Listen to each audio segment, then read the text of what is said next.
Bonjour à tous et merci d'être au rendez-vous sur Akuma TV.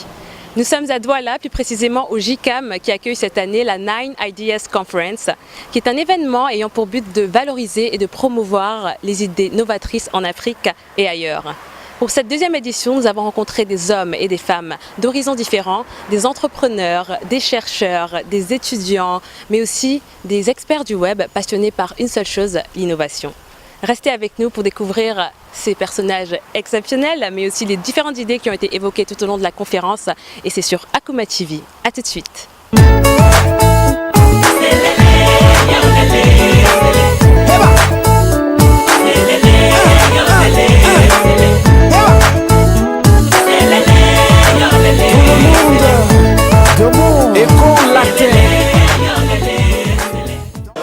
Donc je suis avec Rebecca Enonchon. Est-ce que tu peux te présenter brièvement à nos internautes? Je suis chef d'entreprise et j'ai monté une boîte qui travaille dans l'informatique depuis les États-Unis. J'ai ouvert une filiale au Cameroun en 2002 et on est actif ici depuis lors. Alors qu'est-ce que tu as pensé de cette conférence? Tu as été également une des intervenantes. Quelles ont été les thématiques de ton intervention et aussi quelles sont tes impressions sur ce type d'événement? Mon intervention à moi, c'était en fait sur l'entrepreneuriat en général pour le Cameroun et d'essayer de casser ce qu'on voit comme étant normal et essayer de changer le normal pour améliorer le normal en fait. Mais qu'est-ce que le normal? Le normal, c'est en fait un entrepreneur fait quoi? Il voit ce qui est et il voit ce qui existe et il dit que non, ça ne devrait pas être comme ça. On devrait trouver une meilleure solution, on devrait faire mieux. Et c'était pour encourager les gens à faire mieux, avoir un niveau d'excellence dans tout ce qu'on fait et de ne pas accepter certaines pratiques dans le commerce qu'on voit aujourd'hui. Donc tu es plutôt optimiste quant à l'Afrique? Ah non, absolument, il faut l'être. Hein. Il faut l'être. Et je pense que cette conférence en témoigne. C'est-à-dire que je pense que on découvre l'innovation et cet esprit de collaboration que nous avons entre Africains. Et on voit que les gens sont en train de faire des projets à gauche, à droite. Et c'est impressionnant. Moi, je suis, et on ne peut être qu'optimiste après avoir participé à une conférence comme celle-ci. Je suis accompagnée de Francis Pisani, qui est un journaliste qui va se présenter. Bonjour Francis. Bonjour. Est-ce que tu peux te présenter brièvement à nos téléspectateurs, internautes? Je suis un blogueur, un écrivain, un ancien journaliste et après avoir couvert les technologies de l'information depuis San Francisco, c'est-à-dire Silicon Valley pendant 15 ans, je viens de faire un tour du monde de l'innovation qui m'a emmené dans 45 villes, dans 32 pays, 5 continents en 13 mois. Voilà les chiffres. Et j'ai été invité par Joël Népé pour participer à cette fabuleuse conférence qu'est 990s. C'est votre première fois au Cameroun? C'est ma première fois au Cameroun. Et après cette conférence, qu'est-ce que vous pensez justement de la scène de l'innovation au Cameroun précisément? Ce qui m'a frappé le plus profondément et qui est très fort et qui est essentiel, c'est qu'il y a les éléments de la création d'une communauté d'entrepreneurs, d'ingénieurs, de développeurs, de designers. Il y a tout ce qu'il faut, il y a des gens qui ont de l'argent. Et donc, il y a tout ce qu'il faut pour mettre le Cameroun, faire que le Cameroun soit plus présent sur la scène de l'innovation africaine.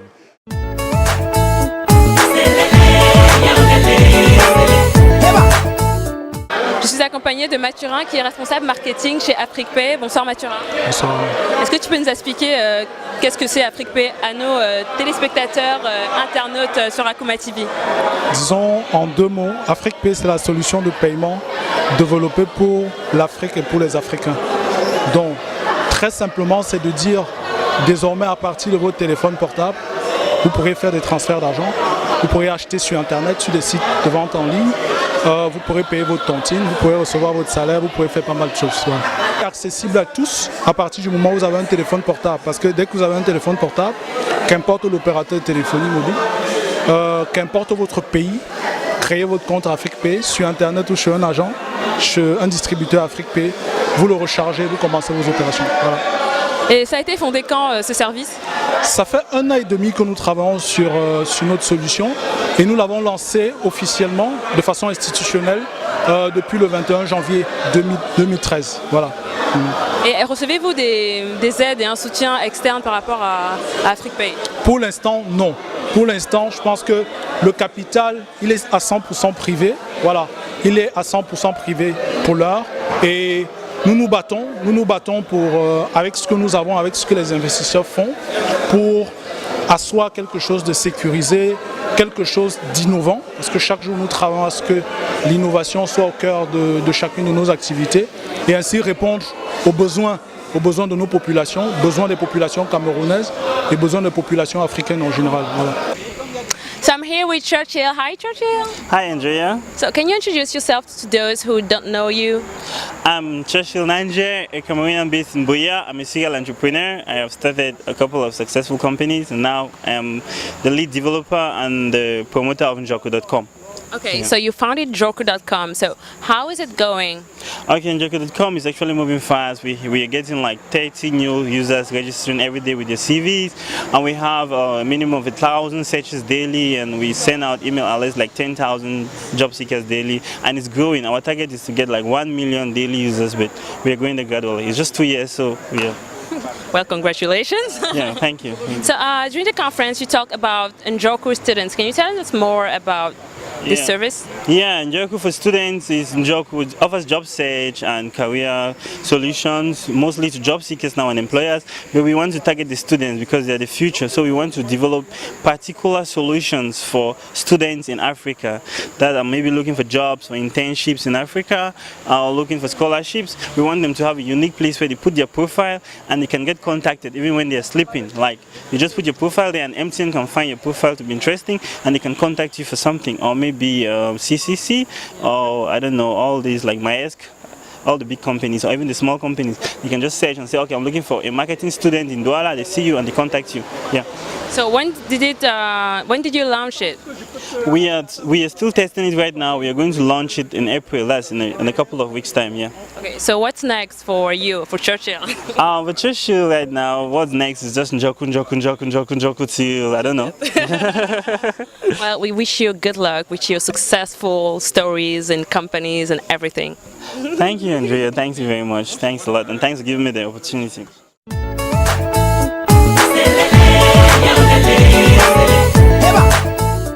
Je suis avec Edouard Tamba, qui est donc un des organisateurs de la 9 Ideas Conference. Edouard, après cette journée, comment tu te sens?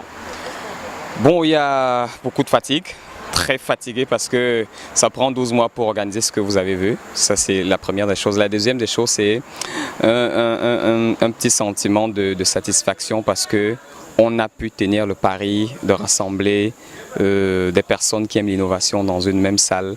On a permis à ces personnes de s'exprimer, on a permis à d'autres de poser des questions, on a apporté quelques réponses, on a permis à des personnes de présenter leurs projets, on a permis à des personnes de se mettre en réseau pour travailler sur des prochains projets. Donc, on ne va pas faire la fine bouche, mais on peut faire mieux. Et après les conférences, qu'est-ce qui se passe? C'est-à-dire que les personnes qui se rencontrent là, qui échangent leurs idées, est-ce qu'il y a un suivi? Est-ce qu'il y a une concrétisation en fait de tout ce qui a pu se dire dans la journée? Oui, absolument. Je vais rentrer un peu dans le temps pour prendre des exemples comme Jorku, qui est le moteur de recherche spécialisé dans l'emploi en Afrique. Je vais prendre un exemple comme Just TV. Je vais prendre un autre exemple comme le magazine 9 qui a été présenté aujourd'hui. Un autre exemple comme les formations 24 Labs Online Journalism Training Series. C'est un ensemble de choses qui se mettent, c'est-à-dire qu'après avoir été exposées en public, les personnes se retirent, se concertent et se disent ok, voilà ce qu'on va faire, et ensuite on réalise. Il y a des projets comme ça qui ont vu le jour, ceux que je viens de citer ont vu le jour, d'autres n'ont pas encore vu le jour. Vous pouvez être sûr que d'ici 2 ou 3 jours, par exemple le projet de la cartographie des hôpitaux, des pharmacies et d'un certain nombre de lieux sociaux du Cameroun, ce sera public, c'est un projet qui est mis en œuvre. Il va y avoir beaucoup de concertation pour la mise en place d'une espèce d'association, de groupement des entreprises qui évoluent essentiellement dans le domaine du numérique. Ça va être mis en place. Il y a des projets comme ça qui ont été, c'est-à-dire on s'est dit voilà ce qu'on va faire, on n'a pas fait, mais il y en a qu'on est en train de mettre en place progressivement. Mais il y a une chose qu'il est important de préciser, la 9 Ideas n'est pas là pour prescrire, n'est pas là pour dire aux gens voici n'est pas là pour donner des ordres aux gens. On donne l'occasion aux gens de s'exprimer et de rentrer en contact pour pouvoir réaliser un certain nombre de choses. Donc il y a, en dehors de l'expression des idées ici, il y a la partie réseautage qui est très important parce que c'est dans cette partie réseautage que beaucoup de choses se mettent en place. Et on a remarqué pendant cette conférence qu'il y avait beaucoup de personnes, au-delà de leur travail, elles avaient un rêve, c'était qu'elles croient en l'Afrique. Alors est-ce que tu peux nous dire, toi, quel est ton rêve pour l'Afrique? Mon rêve pour l'Afrique, c'est une Afrique tout simplement épanouie. Cette Afrique épanouie, c'est une Afrique où le jeune Africain sait que voici ma culture, voici mes valeurs, je m'accroche à ça et c'est à partir de ça que je peux construire mon développement, que je peux construire mon futur. On a pris un exemple tout à l'heure, c'est la une du magazine Nine. Apprendre aux enfants dès la maternelle à jouer au songo, à jouer à la wale, c'est fabriquer des cerveaux qui seront capables de comprendre l'environnement culturel africain et ensuite comprendre la science. Donc ensuite on peut aller conquérir la science et venir l'adapter aux besoins que nous avons ici. C'est important. Et ça, ce serait le rêve le plus abouti, mais bon, on y travaille. Et on y croit. Merci beaucoup, Edouard. Bon, allez, merci beaucoup à Akuma TV pour avoir accepté d'évoluer à nos côtés parce que nous croyons en l'Afrique. Akuma TV croit en l'Afrique et ce type de synergie ne peut que nous permettre d'avancer. Et c'est ensemble que nous y arriverons. Voilà, nous arrivons au terme de cette conférence Nine Ideas qui a été riche en découvertes, en innovations, mais aussi en rencontres. Nous vous donnons rendez-vous l'année prochaine pour une nouvelle édition. C'était sur Akuma TV. Au revoir.